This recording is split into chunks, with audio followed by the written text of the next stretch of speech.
Hai, Assalamualaikum. Saya Nur Ain binti Muhammad Azwan Tan. Nombor pendaftaran saya 05 DGU 20F1027. Saya akan menerangkan tajuk DFT, Differential Field Test, dan Traverse dan Booking Traverse. Okay, I would like to present the DFT work procedure. First, setting up a picket on A and B not less than 50 meter. Look at the figure. Second, wheel up the EDM or total station on A and prism on B. Third, take a measure at total station by looking on horizontal distance and record accurate data. Fourth, setting up a picket on C more than half of AB line. Next, turn up the electronic distance measurement device to C, then wheel up the prism on B. Then, find out the distance of CA and CB. Next, AB distance must be compared first with total of CA plus CB. If just of any difference more than 10 mm, a test electronic distance measurement or total station device is not necessary use. So that we must be taught another test, which is calibration test. Purpose of this test is to ensure whether the device is still in good condition or not. The figure 1 shows the DFT procedure step 1 and the figure 2 shows the DFT procedure step 2. For traverse procedure, the first step is to plant pickets in the area we want to make traverse determined by lecturer. The planted picket is used as a station point. The distance between pickets must exceed 13 meter. Measurement shown being made in clockwise direction. Then, the instrument was set up over the station. Set up the station on station 1 and set up also prism on station 4 and 2. The instrument was level and center. After set up the total station and prism, we need to read compass first to know bearing station 1 to 4. Next step is we must set the bearing that we have been able to get into the station. Make sure the total station is toward the prism and we need to using right cross first. Read the distance and bearing in the station from station 1 to 4. After that, turn the total station towards the prism on station 2 and we still using right cross. Okay, the next step is turn the total station towards prism on station 4 but change the right cross to the left. Take the distance and bearing. Okay, also turn total station towards prism on station 2. Repeat the step number 7 until number 13 until total station on station 4. After we get close to traverse, we need to calculate the linear misclose. For the traverse form, we have to fill in the information in the right place, such as parts to record datum, bearing and values, either from an assumed compass or an external work trace. In addition, the station space must be filled with the correct station as well as its distance. The distance value must be recorded first before we can get the final distance value.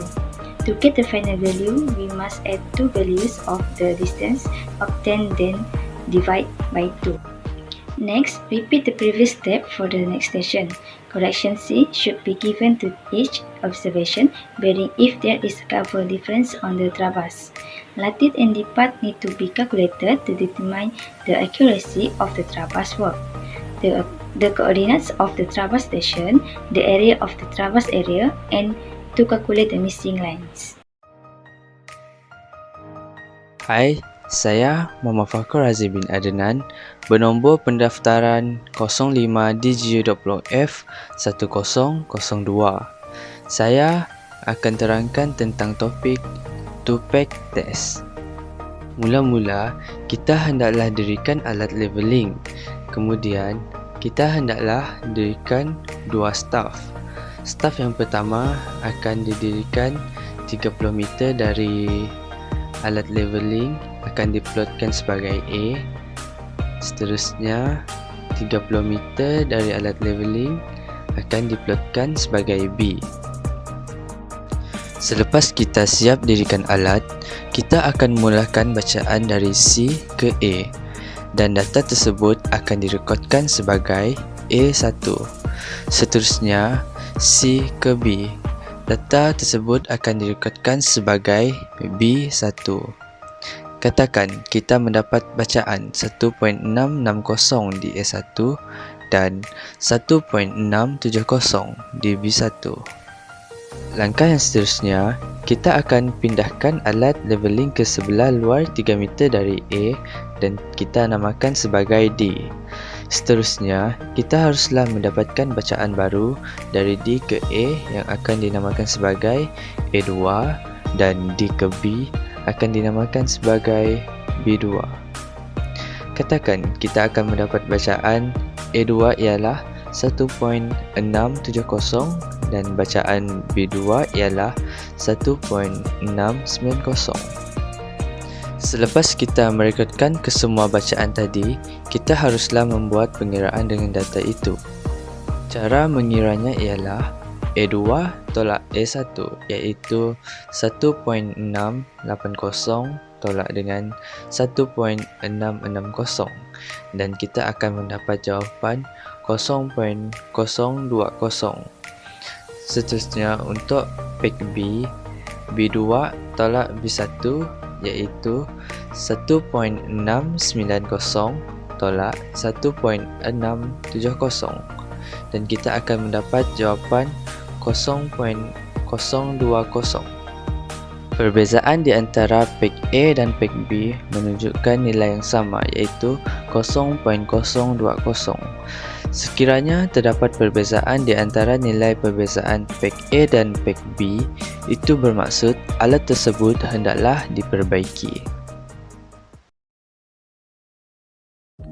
Hai, nama saya Nurul Atifah binti Awang Aji dan nombor metrik saya ialah 05 DGU 20F1010. Hari ini saya ingin menerangkan serba sedikit berkenaan tentang leveling. Garis panjang ini merupakan muka bumi atau tanah yang berbukit-bukit. Setiap titik kawalan yang dimulakan dengan TBM atau BM yaitu batu aras atau batu aras sementara.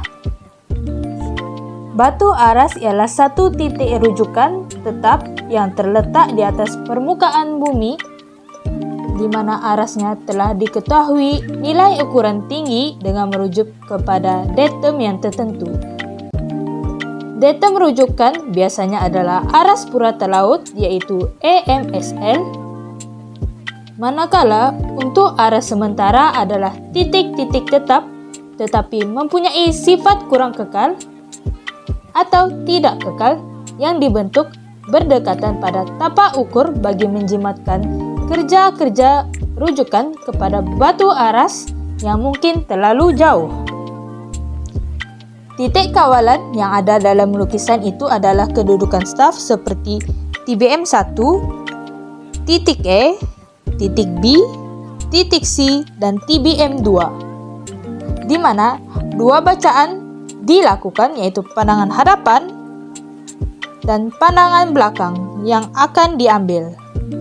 Staf akan didirikan di setiap titik kawalan yang ada. Disinilah. Manakala alat laras atau dikenali sebagai auto level akan dilakukan di antara setiap titik kawalan. Di sini, di sini, di sini, dan di sini. Bacaan pertama yang diambil yaitu backside, yaitu pandangan belakang. Backside atau pandangan belakang adalah cerapan pertama yang akan diambil selepas alat laras siapkan pada satu-satu kedudukan atau bacaan staf pertama yang diambil pada satu titik yang diketahui tingginya. Untuk pandangan hadapan atau dikenali sebagai foresight, yang ini adalah cerapan terakhir sebelum alat laras dipindahkan ke tempat seterusnya atau bacaan staf yang diambil di atas satu titik di mana ukuran tingginya hendak ditentukan. Selepas itu, alat laras akan didirisetapkan di tempat seterusnya seperti dari sini, pindah ke sini, pindah ke sini, dan pindah ke sini. Dipindahkan ke tempat seterusnya atau bacaan staf yang diambil di atas satu titik di mana ukuran tingginya hendak ditentukan. Lepas itu, alat laras akan didirisetapkan di tempat seterusnya, yaitu di antara titik kawalan E dan titik kawalan B. Nah, antara ni dan ni, di sinilah tuh. Cerapan akan dibuat pada bahagian backside dahulu. Backside dahulu, kemudian baru ambil bacaan untuk foreside. Baru ambil bacaan untuk pandangan hadapan di sini. Foreside. Setelah langkah bahagian E dan B dicerap, habis cerap yang ni, alat laras akan didirisetapkan ke tempat seterusnya, yaitu di sini. Sampai ke bahagian penghabisan di sini. Untuk pandangan antara adalah cerapan yang diambil di antara pandangan belakang, backside, dan pandangan hadapan, yaitu foreside. Backside and foreside untuk pandangan antara. Sekian dari saya.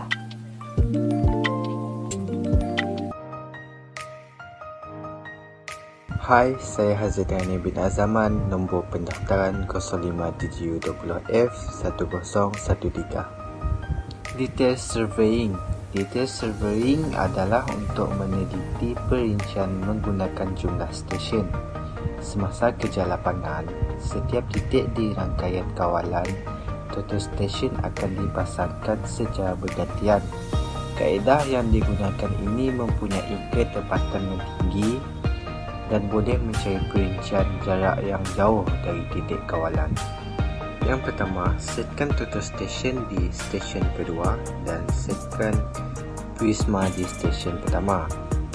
Kedua, terdapat beberapa maklumat yang perlu disimpan dalam jumlah memori stesen ketika menggunakan konsep automasi. Antaranya ialah yang pertama, ketinggian instrumen HR, kedua, tinggi reflektor HR dan tinggi prisma mini HR. Yang ketiga, bearing dan jarak datum. Yang ketiga, pilih stesen kawalan yang berdekatan sebagai RO. Lihat titik dan rekod bacaan bulatan dan data.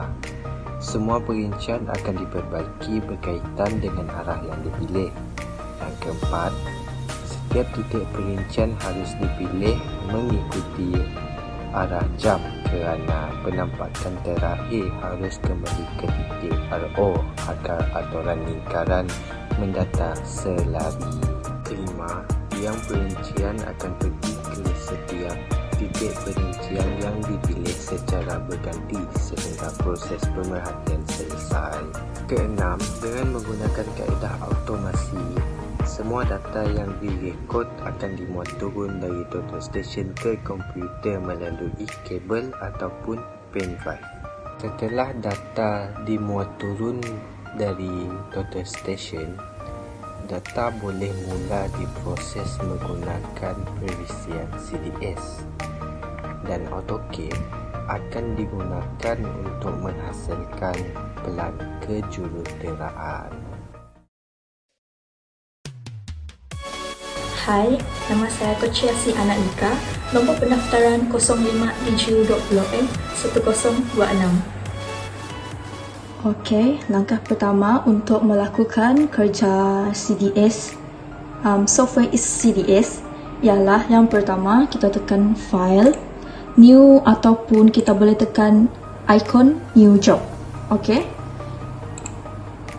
Selepas kita tekan file new ataupun kita klik new job punya icon, akan keluar yang ini. Jadi kita cari tempat untuk kita simpankan file ini.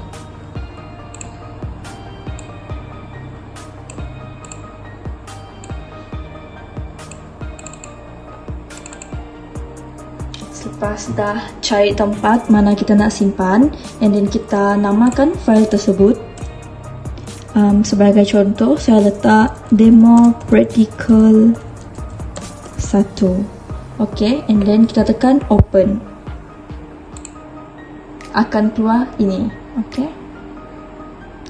Seterusnya kita tekan entry. Lepas tu data collector, dan di sini terdapat banyak data, terdapat pelbagai cara data collector, tetapi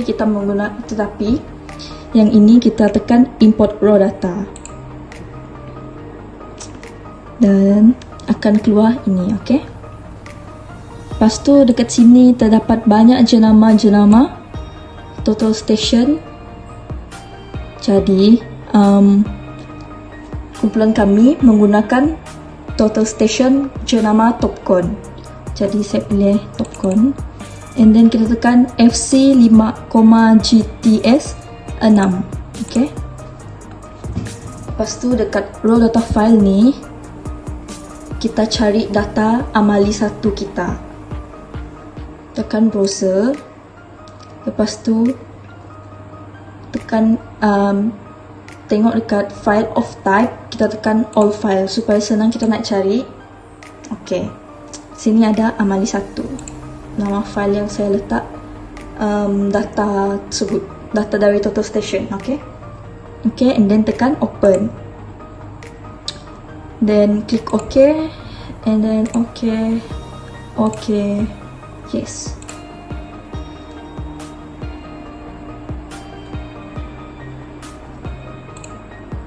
Okey, ini ialah data-data dari total station tersebut. Yang nombor 1, nombor 2, nombor 3, nombor 4, 5, 6, 7 kita delete. Okey. Cari dekat kamu punya keyboard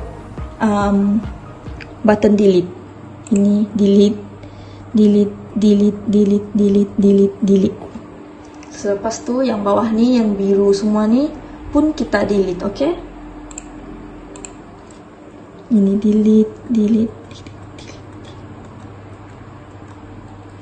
Alright. Lepas tu dekat sini kamu tekan F note.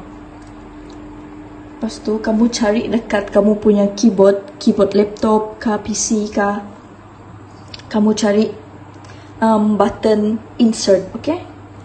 Kamu insert 2 kali. 1, 2. Okey. Yang dekat note ni kamu type 1, sini 2. Dekat PC ni 1, sini 2. Okey, yang ini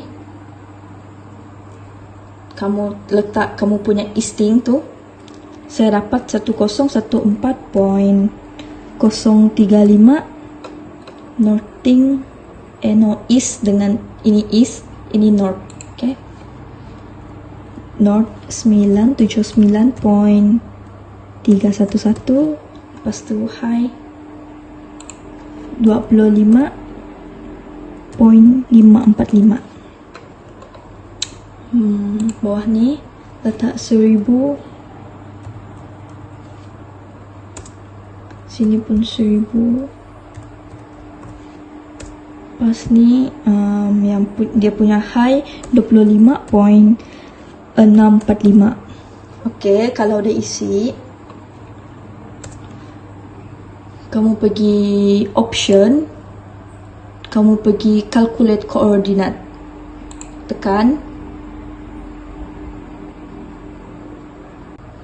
Lepas kamu tekan option calculate coordinate tadi, lepas tu kamu tekan show coordinate.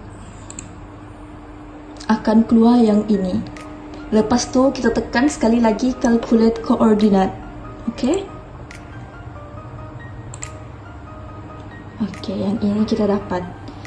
And then lepas tu kamu tekan pergi option lagi, kamu pergi store data in database. Kamu tekan, kamu tutup ni, kamu cari dekat demo practical 1 ni, kamu cari, kamu zoom in, kamu zoom out untuk cari data-data yang kita buat.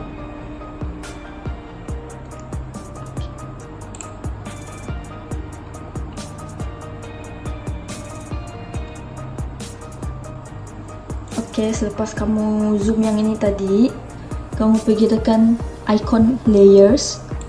Lepas tu kamu pergi modes display.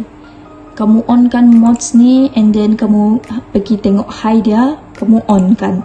Lepas tu tekan job limit. And then tekan apply, tekan OK. Lepas tu kamu nampak tak yang titik-titik ni akan jadi cross. Okay, lepas tu kamu pergi icon form model, okay. Kamu klik supaya nampak lebih jelas, lebih cantik, okay. Lepas tu kamu tekan calculate contour. Kamu tekan icon ni. Lepas ni kamu tekan yes saja. Okay, kita dapat yang ini. Okay, selepas dah selesai buat ni, kamu pergi file, kamu pergi load parameter. Okay, untuk name ni saya letak demo practical 1. Saya letak nama dia demo practical 1, and then kamu tekan kamu tick 3D to DWG to drawing, okay. Kamu tick dia. And then kamu pergi point param.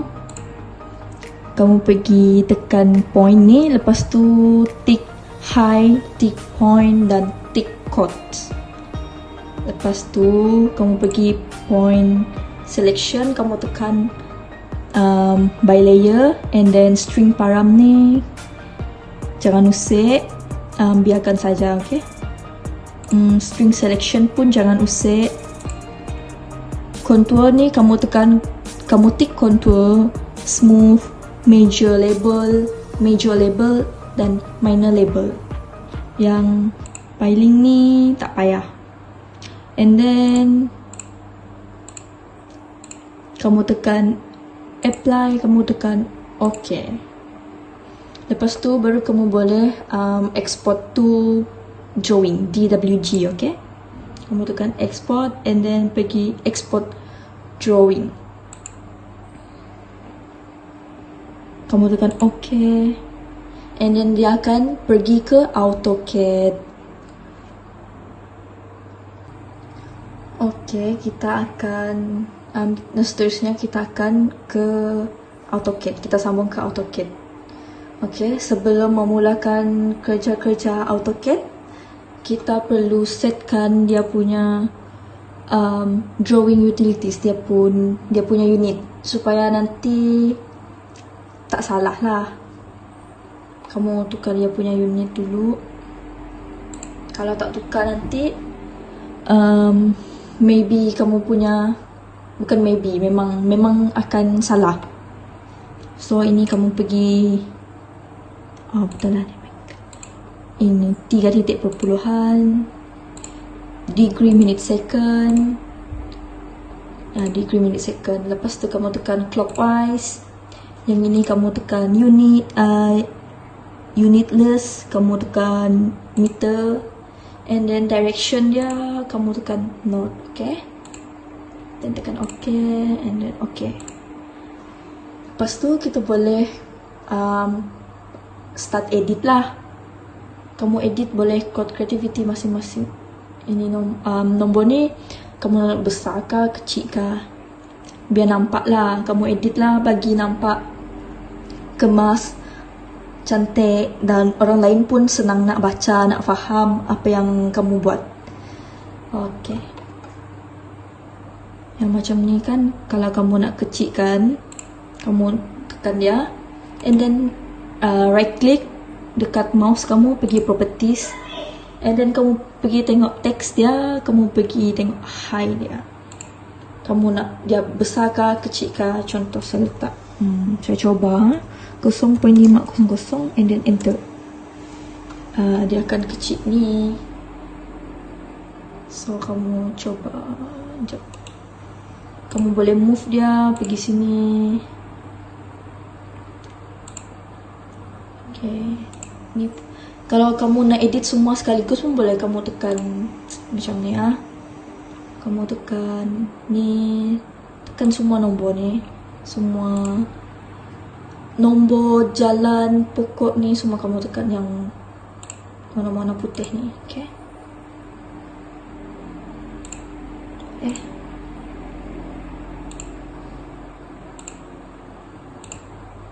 Kamu edit sekaligus, tak buang masa.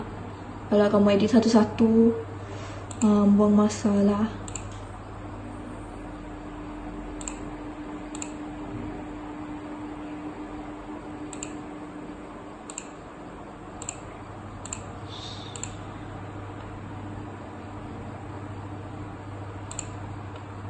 Okay, contoh, okay, cukuplah.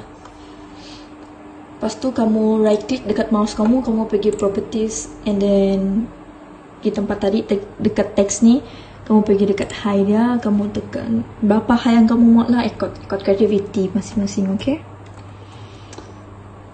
What if saya letak sekejap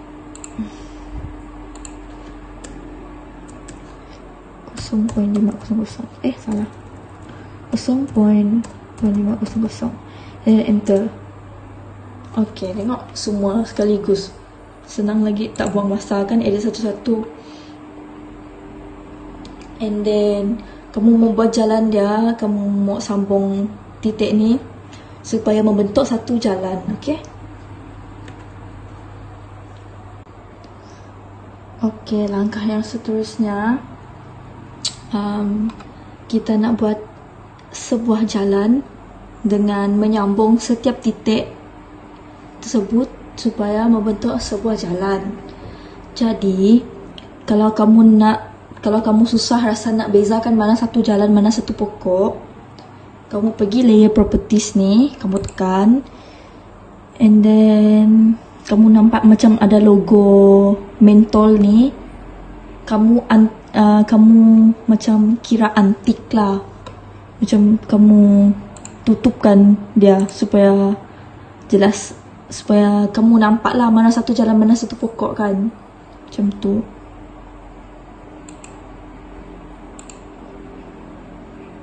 So, kamu carilah mana satu dia.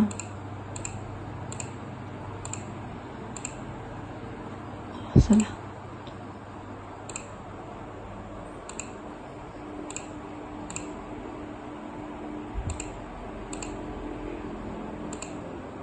Okay. Saya anti high dengan PT ni ya. Saya tak nyalakan mentol dia. Okey, jadi kamu nampak kan? Nampak lebih jelas kan mana satu jalan, mana satu pokok. Jadi cara nak sambung dia, kamu tekan line. Kamu tekan line ni. And then kamu tekan ni. Snap cursor to 2D reference point, supaya kamu on kan dia, supaya dia lebih tepat lah. Macam ni, tepat dekat sini. Kalau satu lain kan tak boleh juga.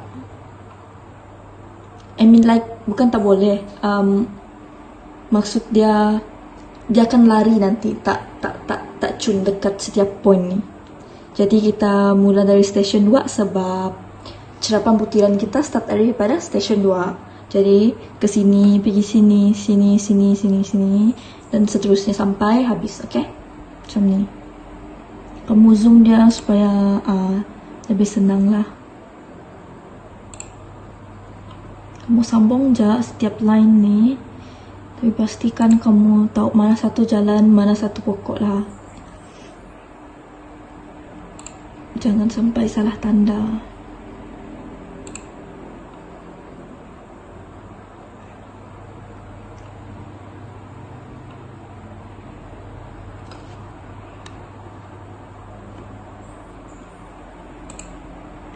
Kamu tanda aja.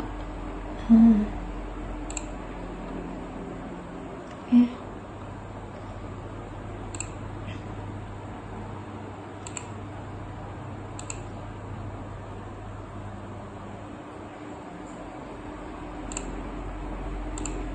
Tanda sampai habis, okay?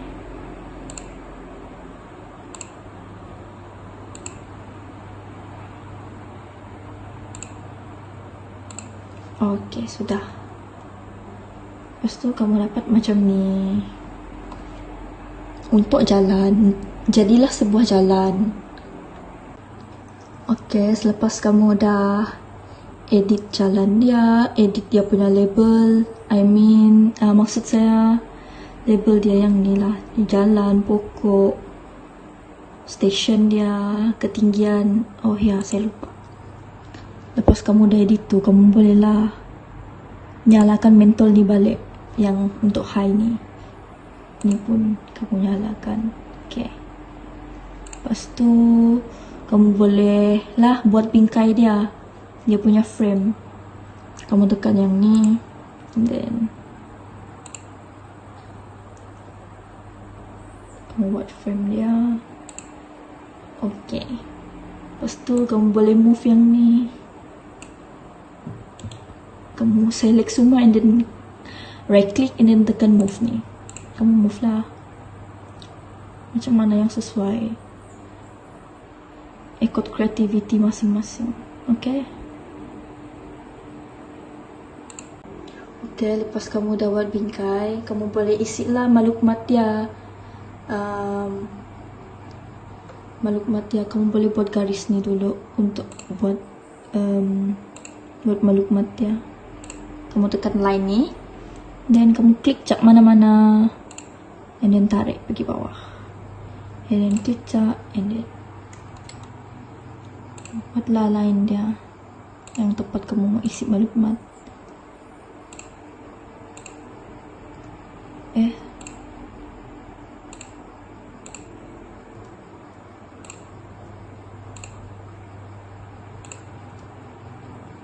Tempat ni kamu boleh isi maklumat dekat sebelah sini. Okay. Yang selebih lain ni kamu boleh guna cara ni. Kamu tap trim, enter, and then kamu tekan space bar ni dekat kamu punya keyboard, and then kamu tekan fence ni. Okay, lepas tu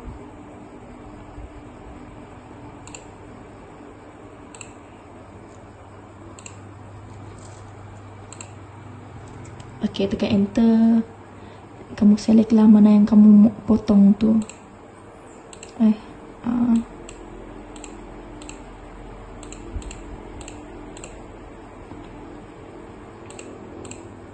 Alright, macam tu. Lepas tu dekat tempat sini, dekat area sini kamu boleh letak arah mata angin, dia punya legend, sini title, lepas tu sini maklumat dia lah.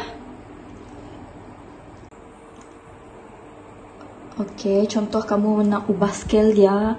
Contoh kamu nak ubah scale dia kepada 200. So, kamu select semua ni. Kamu select je. And then kamu right click dekat kamu punya mouse. And then kamu tekan scale. And then kamu klik je di mana-mana. And then kamu type je 200, okay? Lepas tu enter. Lepas tu kamu zoom out lah, cari dia. Okay, ini untuk skala 200. Lepas tu kamu boleh edit lah dia punya butiran-butiran maklumat-maklumat yang seharusnya ada, yang sepatutnya ada dalam map. Okay. Yang ini ialah yang telah saya siap buat, yang sudah saya habis buat, dah selesai, semua dah lengkap. So jadi macam ni lah dia. Kamu letak sini tajuk, sini scale, sini tarikh, nama siapa yang buat, maksudnya siapa yang buat lah. Ini location plan dia without scale, dan maklumat yang penting lah. Lepas tu arah mata angin ni pun penting, grid penting.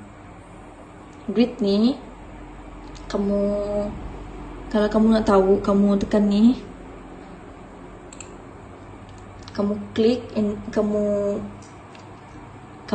then kamu right click, and kamu pergi properties, kamu pergi tengok geometry dia yang start Y ni. Ini untuk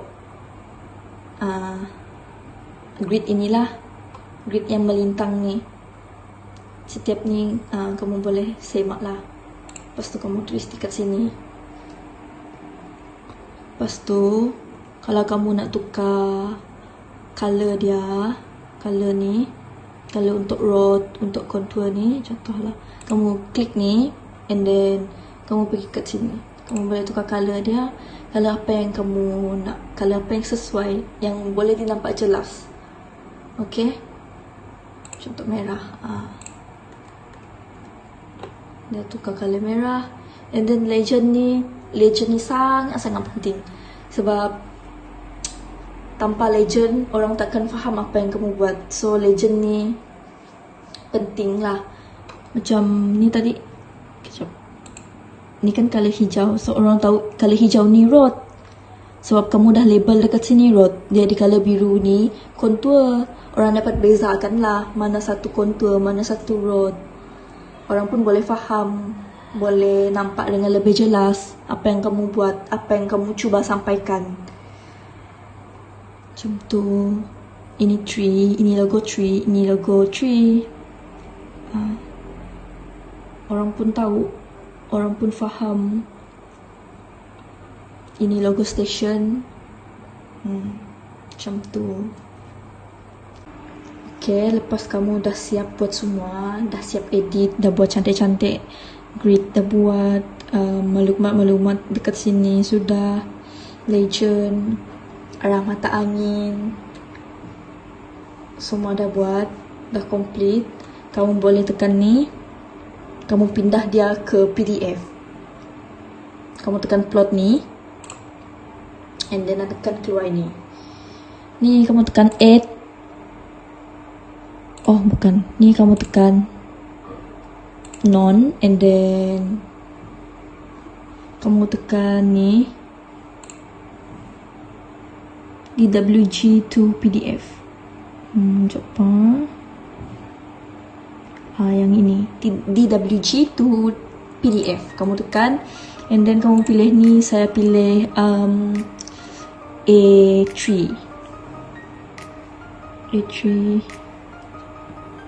Okay, saya pilih yang ini. Ni tekan what to plot ni, kamu tekan window. Lepas tu kamu letaklah lebih sikit, jangan cun-cun.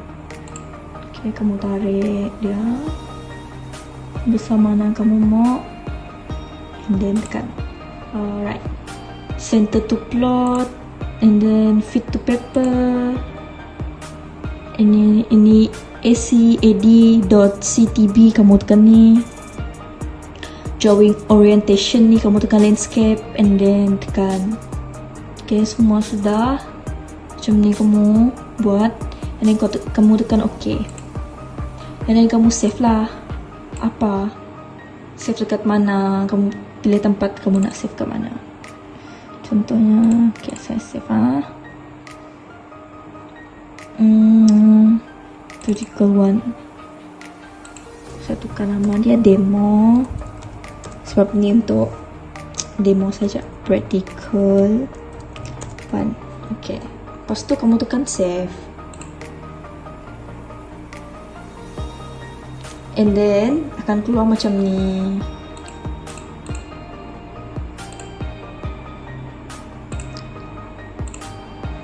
Alright, dah siap. Okay, itu saja daripada saya. Sekian, terima kasih.